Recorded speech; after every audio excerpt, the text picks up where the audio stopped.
A warm welcome to lesson number 39 in our 50-part series on the law of evidence. In today's lesson, we will be talking about documentary evidence. We find documentary evidence in Chapter 5 of the Indian Evidence Act. In the preceding few lessons, we had seen Chapters 3 and 4. Chapter 3, which dealt with facts which need not be proved, was a short chapter consisting of only 3 sections from sections 56 to 58.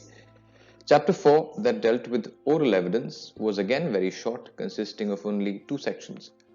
However, when we now see Chapter 5, which deals with documentary evidence, that is a relatively long chapter, extending from section 61 to section 90. Now, you see, this is a chapter that is long, however, not every section is of much use to us. Also, there's a lot of repetition that happens. So over the course of the next few lessons, we will be studying documentary evidence in some detail. I will take you through what you can expect in this chapter within this lesson, and then we will look at some of those concepts in greater detail as we progress with our further lessons. Before we look at documentary evidence, a quick reminder of what we learned about oral evidence. We learned that oral evidence can be given in some cases and cannot be given in some others. So oral evidence cannot be given for the contents of a document or an electronic record, and for everything else, oral evidence can be given.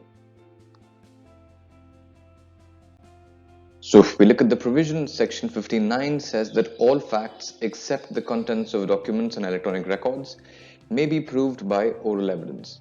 Okay, so with regard to the contents of documents, it can be seen from section 61 that the contents of documents which cannot be proved by oral may be proved by either primary or secondary evidence. So that's what section 61 tells us. Likewise, for the electronic records, you can look at section 65A, which tells you that the contents of electronic records may be proved according to section 65B. So basically, when you see these 3 provisions together, section 59, section 61 and 65A, then you basically know as to how all facts can be proved, because facts apart from contents of documents can be proved by oral, contents of documents can be proved by primary or secondary, and electronic records can be proved according to 65B, basically meaning that we have been able to cover the entire gamut of facts. So let me put to you a little question. So you can see that the contents of documents may be proved by either primary or secondary evidence. Now, when you're talking about primary and secondary evidence, and you can see that the chapter is called documentary evidence, then perhaps it's clear that you're talking about primary or secondary documentary evidence. So now you know that the contents of documents may be proved by documentary evidence. But my question to you now is, can other things, like things apart from contents of documents, can these things also be proven by documentary evidence? So these things which are not the contents of documents, can these things be proven by documentary evidence, or is that only for the contents of documents? Take a moment, think about it. Look at the entire set of sections that we've seen. Look at 59, look at 61, and then think it over and decide as to whether you would answer this in the affirmative or the negative. When you look at the scheme of section 59, then you can see that the distinction between can and cannot has been made in section 59, right? However, once we have seen that this distinction has been made in oral evidence, we proceed to section 61 and see that no such distinction has been made as far as documentary evidence is concerned. Let me cite you a simple example. Let us say, I say that I want tea. Okay, let's say this is what I said. This is a statement that I make. Now, does my saying that I want tea imply that I don't want biscuit? No, it's possible that I want tea and I also want biscuits along with it, right? The fact that one thing has been stated does not speak about the other fact, and this is a very important thing for you to remember. So for example, when you're looking at section 61, okay, so section 61 says that the contents of documents may be proved by primary or secondary. It's like saying I want tea. So the contents of documents may be proved by primary and secondary. It does not say other things cannot, right? It is silent on that, just as I was silent on biscuits, right? So the silence has to be interpreted so as to mean that it can be used even for other things, which means that documentary evidence, which is basically primary or secondary evidence, can be used for contents of documents as well as for other things. Basically, documentary evidence can be used for everything. So we saw that oral evidence cannot be offered in certain cases. On the contrary, documentary evidence can always be adduced for all kinds of facts, right? So it's important for you to remember this. Oral evidence cannot be given for contents of documents. Documentary evidence can be given for all kinds of facts. So when you look at section 61, it puts to you very plainly that the contents of documents may be proved either by primary or by secondary. That kind of sounds like, what would you like for breakfast? Well, for breakfast you can have either tea or coffee. But like tea or coffee, are you free to choose either of these? Like when you want to prove the contents of a document, can you just make a choice of either primary or secondary? Are you at liberty to make that choice? Is it as simple as choosing between tea and coffee? Well, not really. Let's look at some more provisions in a little detail to understand this. So when you talk of the contents of documents and you say it can be proven by primary, obviously primary sounds like it has some kind of primacy, that it is more important. And that is something that you find in section 64. So section 61 tells us that it can be primary or secondary, which is an important point. But you need to understand section 61 along with the reading of some other provisions.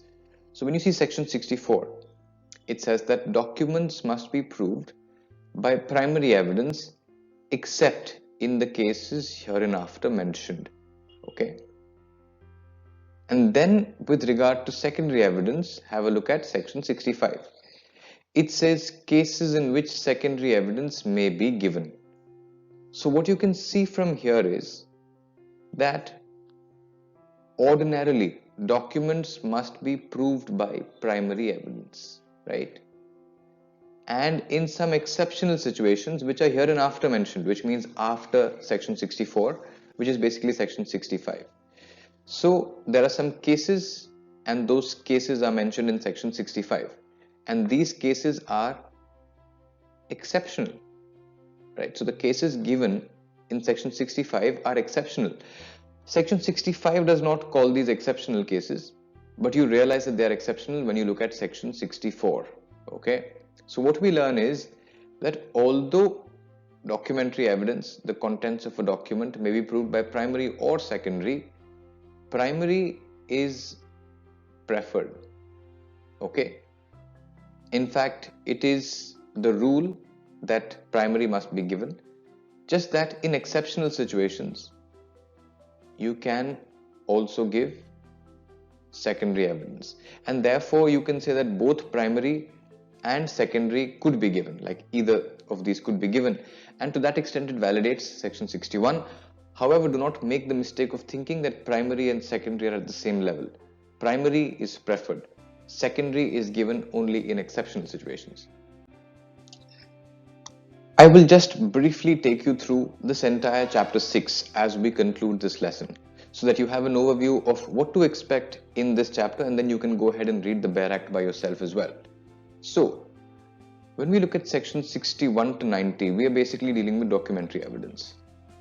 The initial few sections from section 61 to 65 deal with the concept of primary and secondary evidence, as to what primary evidence is, what secondary evidence is. You get this in section 62, you get this in section 63, as to what primary and secondary evidences are. We just saw section 64 and 65 as well. Okay, and we've also seen section 61. So you know as to what you have in these initial few sections. Thereafter, we proceed to section 65A and 65B.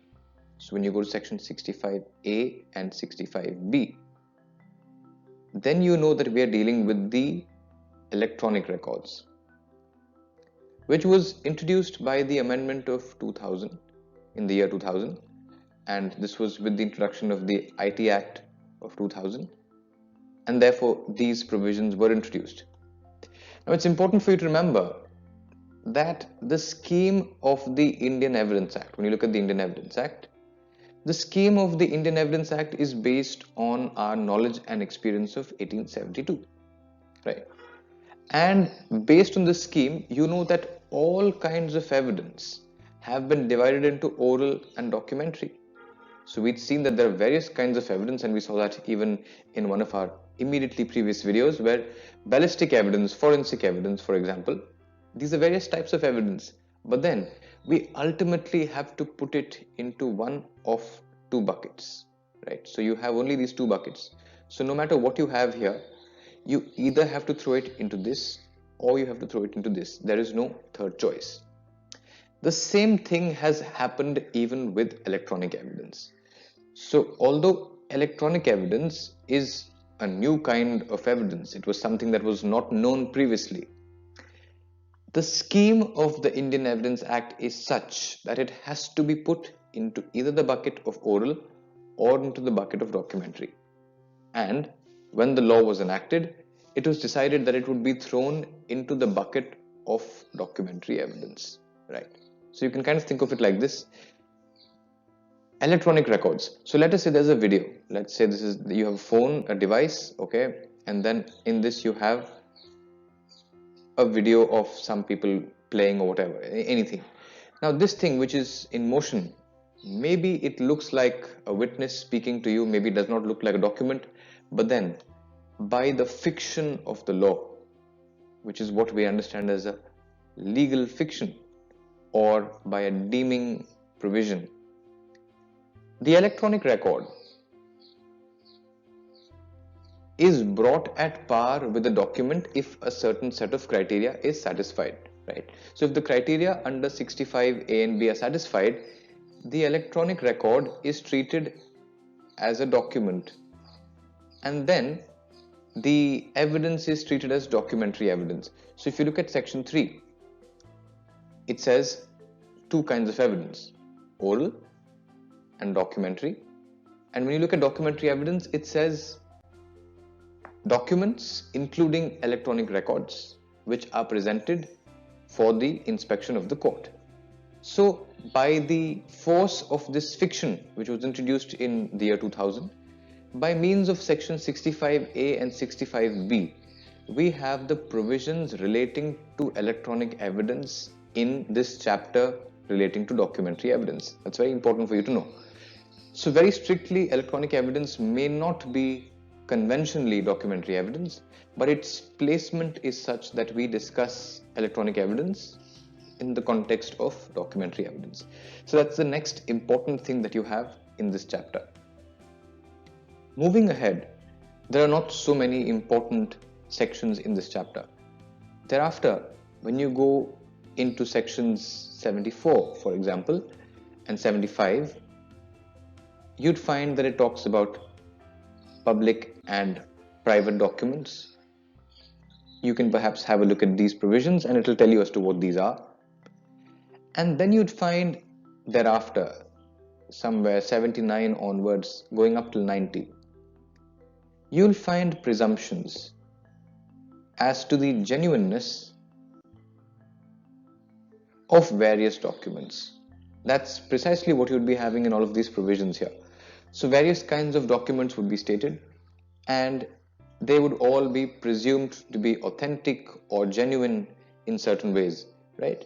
So presumptions as to genuineness basically allow for expediency, because when you presume something to be genuine, then the burden of proving that it is not goes on to the other person, and then that saves the time of the court, right? So the court presumes that the document is genuine so that it can go ahead, and in case somebody has to protest about the genuineness of the document, he can show evidence. So you will find that some of these are may presumptions, some of them are shall presumptions, and this basically is the entire length of what you find in this long chapter. So now when you look at this entire chapter, perhaps this part is not at all important for most purposes because it doesn't really convey any concept. This part, the initial part here, is extremely important. 61 to 65 is something you should know. 65B again is something that is quite important. You should be perhaps acquainted with 74, 75, then 76, which talks about certified copies. If you're clear with these 7-8 provisions, then you're pretty good with this chapter on documentary evidence. So I hope that this lesson was of some use to you. Thank you so much for your patience. Good day.